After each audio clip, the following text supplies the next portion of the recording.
Om Namo Bhagavate Vasudevaya.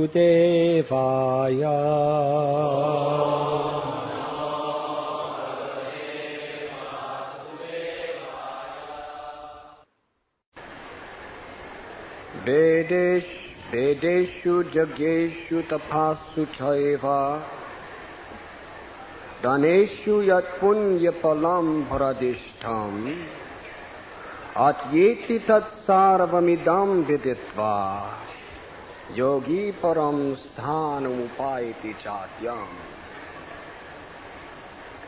A person who accepts the path of devotional service is not bereft of the results derived from studying the Vedas, performing severe austerities, giving charity, or pursuing philosophical and fruitive activities. At the end, he reaches the supreme abode. Purport by His Divine Grace, A.C. Bhaktivedanta Swami Prabhupada. This verse is the summation of the 7th and 8th chapters, particularly as the chapters deal with Krishna consciousness and devotional service. One has to study the Vedas under the guidance of the spiritual master and undergo many austerities and penances while living under his care. A brahmachari has to live in the home of the spiritual master just like a servant, and he must beg alms from door to door and bring them to the spiritual master. He takes food only under the master's order, and if the master neglects to call the student for food that day, the student fasts. These are some of the Vedic principles for observing brahmacharya. The beauty of Krishna consciousness is that by one stroke, by engaging in devotional service, one can surpass all rituals of the different orders of life.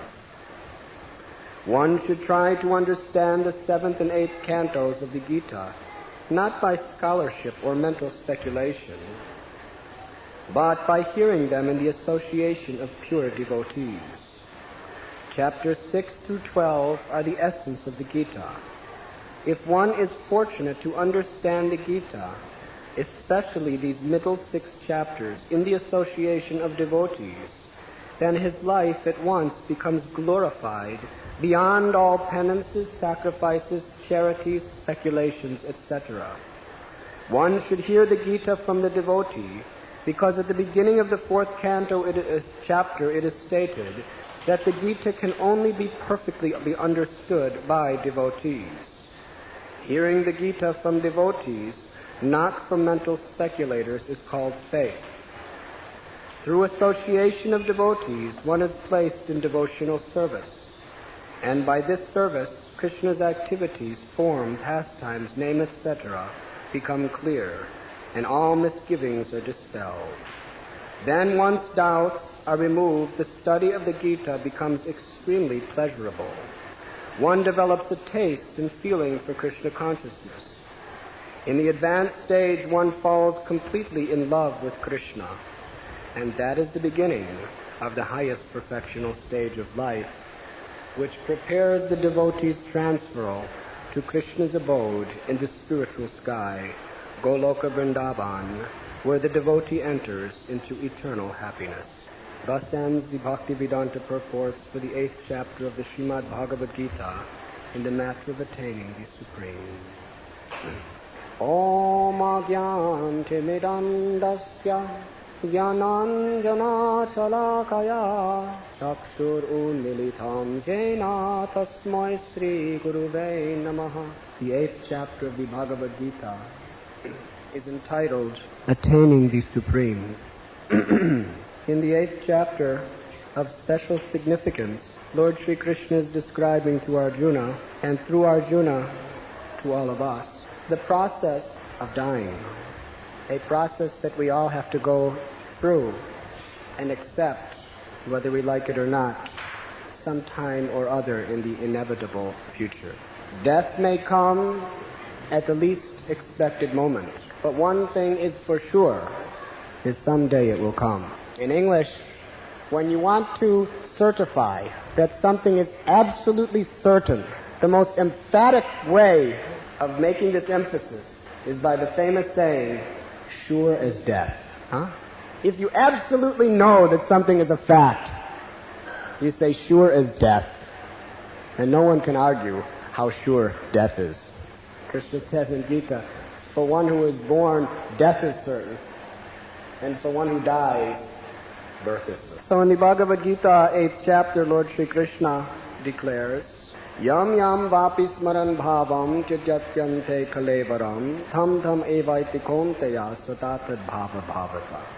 That whatever you think of at the time of death, that state you will attain without fail. Antakali chamame vasman man mokva kalevaram. One who thinks of me will attain me. Of this there is no doubt. The greatest problem in life is that we have doubt. In this simple verse by Lord Sri Krishna. And here in this purport, Srila Prabhupada is describing that the study of the Bhagavad Gita must be accepted as an austerity, as a tapasya, as a regulative principle of life. If we study the Bhagavad Gita in the association of devotees of the Lord who are dedicating their lives in the service of these teachings, then soon all doubts are removed from our mind. Sometimes our Guru Maharaj used to explain that in India, Bhagavat Saptaha is very popular. Sometimes narrators of Bhagavatam, they come to a place and for 7 days they speak and tens and thousands of people come to hear them. But Srimad Bhagavatam, Bhagavad Gita, is not meant simply to be heard for 7 days. Nasta prayeshu bhadreshu nityam bhagavati sevaya. Bhagavati uttama shloke bhaktir bhavati naishtati. By regularly, daily, nourishing one's intelligence with the sound vibration of the Holy Scriptures, all the doubts and impurities within our heart are dispelled. It is not that we think we get the blessings of some saint and here for 7 days and we are liberated. It is not like that. It is a constant, regulated life, disciplined to hear the Holy Scripture in the association of saintly persons, which is recommended in the Scripture. And through the process, the doubts within our heart are removed. And when those doubts are removed, from that point, hearing the Bhagavad Gita is the sweetest pleasure in all of creation. The Srimad Bhagavatam is sometimes called the Paramhamsa Samhita. Dharma projita kayita patra parama nirmatsaranam satam vedyam vastavam atravasu sivatam tapatalayonu. Srimad Bhagavate Mahamune krite kim parayirishvara sadhya hridya varujate ki kriti vishu shishyavikshakshanat. Because the Srimad Bhagavatam deals specifically and exclusively with the highest principles of loving exchanges between the Lord and His pure devotees. Therefore, the liberated souls take the greatest pleasure and ecstasy in hearing it. It is not a question of discipline or academic study. It is intimate reciprocation with the Lord through the sound of this lila. But for those who are still contaminated by doubt and by material attachment, sometimes the sweetness of the essence of the Lord's words are very difficult to hear. Srimad Bhagavatam is the story about the Lord, and Bhagavad Gita is the story by the Lord, spoken by His own mouth. How relishable. Sanskrit is a spiritual language. Every syllable of the Bhagavad Gita is non-different than Krishna Himself, because it is the eternal vibration which has emanated from His lotus mouth. And therefore this vibration is internally impregnated with all of His transcendental grace, mercy. Namachintamani Krishna's Chaitanyan Ras Vigraha. That the sound of the Lord's names and the sound of the identical words spoken by the Lord are non-different than Krishna Himself. You know, when you hear the vibration of Bhagavad Gita, it is the all-loving, all-merciful Lord of your life intimately whispering his pure message into your ear. In this material world, when you love someone and they whisper something into your ear, you get chills all over your body. And your hair stand on end, and you think, oh, how sweet. But when God, who is the supreme embodiment of divine love, when he whispers his pure transcendental message into our ears, we fall asleep. What does that indicate? That indicates that somewhere or other we took the wrong direction in life. We've given our hearts, we've given our love, which belongs to Krishna, elsewhere. But there is infinite ecstasy in the sound of the words of God. And Krishna is explaining here that if you simply remember me at the time of death, you will attain me. But do we have faith? Do we have conviction? Krishna says, for the doubting soul, there is happiness neither in this world nor the next. I'd like to tell you a little story of an experience that I personally witnessed not more than 1 week back. There is a devotee who happens to be actually the original devotee in the Hare Krishna movement to come in contact with His Divine Grace A.C. Bhaktivedanta Swami Prabhupada and help him in his mission. His name is Hayagriva. He was living at the time on the Lower East Side of New York. Hayagriva was walking down a famous street in Manhattan Island of New York City named Houston Street. And there he saw a very simple sadhu walking with saffron robes and shaved head. So he crossed the street and he approached him and he said, "Are you coming from India?" And Srila Prabhupada replied, "Yes, are you?" And then they began to discuss. And Srila Prabhupada was describing his mission, that he was sent by his spiritual master at the age of 70 to spread the message of the holy name as propounded by Sri Chaitanya Mahaprabhu to all living beings. And he went and showed Hayagriva a little storefront, 26 Second Avenue, where he was teaching Bhagavad Gita every evening. And he asked Hayagriva, "Please come for our classes and bring your friends." So because Hayagriva helped Prabhupada in this way, he became very dear to Srila Prabhupada. And because he was a college professor at Ohio State University, Srila Prabhupada understood that he has good intelligence which could be used in God's service. So he was the first one to begin to edit Prabhupada's writings. Later on, Hayagriva, due to the very strong influence of the illusory energy, he went astray from his spiritual master's mission and began to engage in many unspiritual activities. Even though he was engaging sometimes in the most incredibly simple activities, Srila Prabhupada was always waiting for him very patiently to come back. Krishna knows exactly what everyone requires. So recently our Hayagriva contracted a terminal disease, and as soon as the death notice came, he understood that Srila Prabhupada and Krishna were calling him back. And with an honest and genuine heart decided that my life I have wasted. From this day on, I am only yours, my Krishna.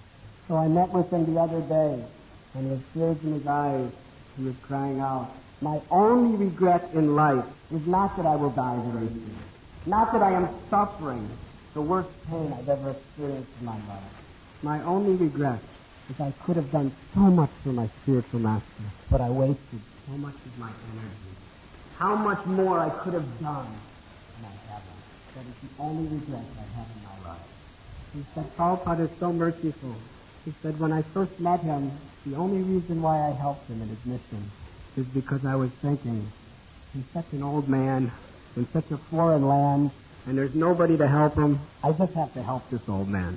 He said, it is not that I understood Krishna conscious philosophy. I just wanted to help this old man simply because I felt sorry for him. But now I am beginning to understand the greatness and glory of my spiritual master. How compassionate, how forgiving, how patiently you've simply been waiting for me to come back. He said, when you fall into illusion, you begin to think that you are something very great. You think that you have your life under your control. You think you have some importance. You think you can do what you want when you want. He said, but now I'm laying in this bed. I cannot move. I am completely helpless. I am completely hopeless. This disease is spreading through my body, causing me unbearable pain, and there's absolutely nothing myself or any doctor or anyone can do. I am completely dependent on the mercy of God. He said, in this condition, all I can do is cry out for God's help. My question is there a God? The moment of death is approaching very fast, and I have no one else to turn to than Krishna. Is Krishna God? If he's not, then all the great saints and all the great sages of all the great religions throughout history, then they are all liars. If he is not, then all the great scriptures, the guiding beacon light throughout the ages for all societies of mankind, they are all wrong. Is this possible? And then with tears rolling down his cheeks, he began to smile. And with great humility and conviction, he said, it is impossible. Krishna is God. And this is his mercy, because not a blade of grass moves without his patience. And if I remember him at the time of death, it is his word that I will attain his eternal abode. This is conviction. So I spoke to Hayagriva. I said, Maharaj, what is the difference between you and the rest of us? Everyone is helpless. On our own, we cannot survive for a moment. God is providing the sunshine. If the sun is too hot, we die, and if it's too cold, we die. Right? God is providing the air that we breathe, the rain, the earth, which gives us the food. 24 hours a day, at every moment, we are utterly dependent on the mercy of God. We are completely helpless without his mercy. And time is consuming everyone's duration of life. So from that point of view, we are all in a hopeless condition. The only difference between you and us is you are conscious that you are helpless, hopeless, and dependent on the mercy of God. And the rest of us, we are very forgetful. We are thinking that we have everything very nicely under control. I have my house, I have my family, I have my bankroll, I have my occupation, I have my insurance policy. Huh? Everything is just the way it should be. Actually, it is true. Everything is just the way it should be. But do we see it in truth as it should be? Krishna says in Bhagavad Gita, for one who sees me everywhere and everything in me, for him I am never lost, nor is he ever lost to me. The perfection of life is to see the perfect arrangement of God in every condition of life and to remember him. But that is only possible if we train our consciousness to see God and think of him at every instant. And that is the goal of life. That is the bottom line of our existence. Everything that is taking place before our senses is a superficial phantasmagoria, like the waves in the ocean, coming and going, coming and going, coming and going. This material existence is sometimes compared to an ocean, and the illusion soul is simply being tossed by the waves. Sometimes the wave of happiness tosses us one direction, then the wave of distress, then the wave of success tosses us up high, and we're thinking, I'm looking down at all. And then the wave of failure submerges us down into the ocean. This is our condition. The only stability we have in this ocean is if we anchor our consciousness in remembrance of God. Then whichever way the waves of this ocean of material existence toss us, we have stability, security. It is not that when you become a devotee of God that you stop getting tossed around by the waves of material existence. As long as you have a material body, happiness, distress, honor, dishonor, pleasure, pain, success, failure, up, down, heat, cold, they will come upon you. There's no escape. But if you are properly anchored in Krishna consciousness, Brahmabhuta prasanatma na sochati na kankshati, you are totally undisturbed by the conditions of this world. Your consciousness is anchored in an established form of real peace, which is everlasting and eternal. So this is the topmost priority of our life, to learn how to anchor our conscience in remembrance of the lotus feet of God. And the process is given by Lord Sri Krishna Manmanabhava madbhakto madhyajina namaskaru mamevaishasi satyante pratijani priyoshino. Krishna says, always think of me, become my devotee. Worship me and offer your homage unto me. In this way you will come to me without fail. How to always think of Krishna? It is very simple. It begins by hearing about him in the association of purified souls who are dedicating their lives. Not by professional reciters or professional singers, but by sincere, honest, and humble devotees who are surrendering their lives. Because their words and their song will have the potency to penetrate the heart and awaken faith. By hearing in the society of devotees and by chanting the names of God, Hare Krishna, Krishna Krishna, Hare Hare, Hare Ram, Ram Ram, Hare Hare, we can always keep our mind fixed in the divine remembrance of the Absolute Truth. The sum and substance of all spiritual life is to always remember Krishna. Lord Kapila Dev has instructed us in this way.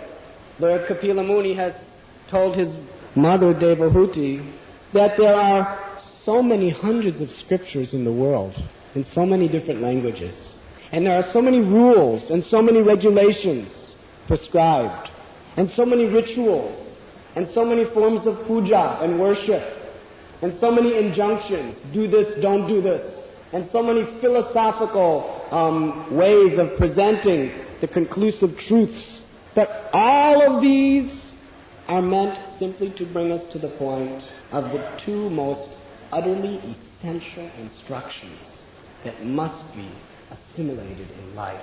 To always remember Krishna and never forget Krishna. One does not need to be a big philosopher. Even this innocent child can attain the perfection of life if he simply believes in this, that by always remembering Krishna and never forgetting Krishna, one's life is perfect. The gopis of Brajadham, they were not great scholars, but they are celebrated as the topmost of all transcendentalists.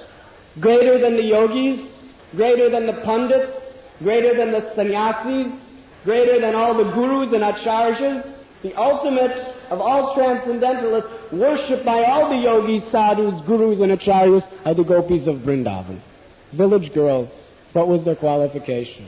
They were always thinking of Krishna. While they'd be milking the cows, they'd be chanting the holy names of Krishna. Jivve Kivaswami Tamate Deva Govinda Damodara Madhavevi. Whatever the gopis were doing, they would be praying, my dear tongue, always drink the sweet taste of the holy names Govinda, Damodara, and Madhava. That is the perfection of life.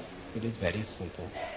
Therefore, our spiritual master would generally conclude all of his lectures with the simple words which have such a profound and deep significance in our life. Chant Hare Krishna and be happy.